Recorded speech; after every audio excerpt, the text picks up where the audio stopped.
জুলাই 2025। আমার সাইকেলের সিটটা পাটা সেটা লাগানোর জন্য আমি বলেছি, কিন্তু লাগানোর টাকা দেয়নি। ঠিক করে লাগানোর টাকা দেয়নি প্রথমত। তার জন্য পড়াশোনা আমি আবেদন করছি, পড়াশোনার জন্য আইন ব্যবস্থা নেই। আরেকটা বিষয় হচ্ছে,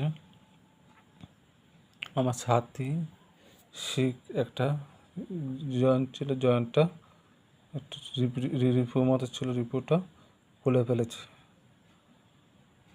ফেলে দিয়েছে। সেটা এইভাবে নিয়ে থাকে। তার জন্য আমি পড়াশোনার আবেদন করছি, সাথীটা এটা নষ্ট করার জন্য প্রথমত বিরুদ্ধে আইনত ব্যবস্থা নেওয়ার জন্য। জড়িত আছে গীতামতো, জড়িত আছে সমষ্টি মতো, তাদের বিরুদ্ধে আইনত ব্যবস্থা নেওয়ার জন্য আমি পড়াশোনার আবেদন করছি। জয় হিন্দ।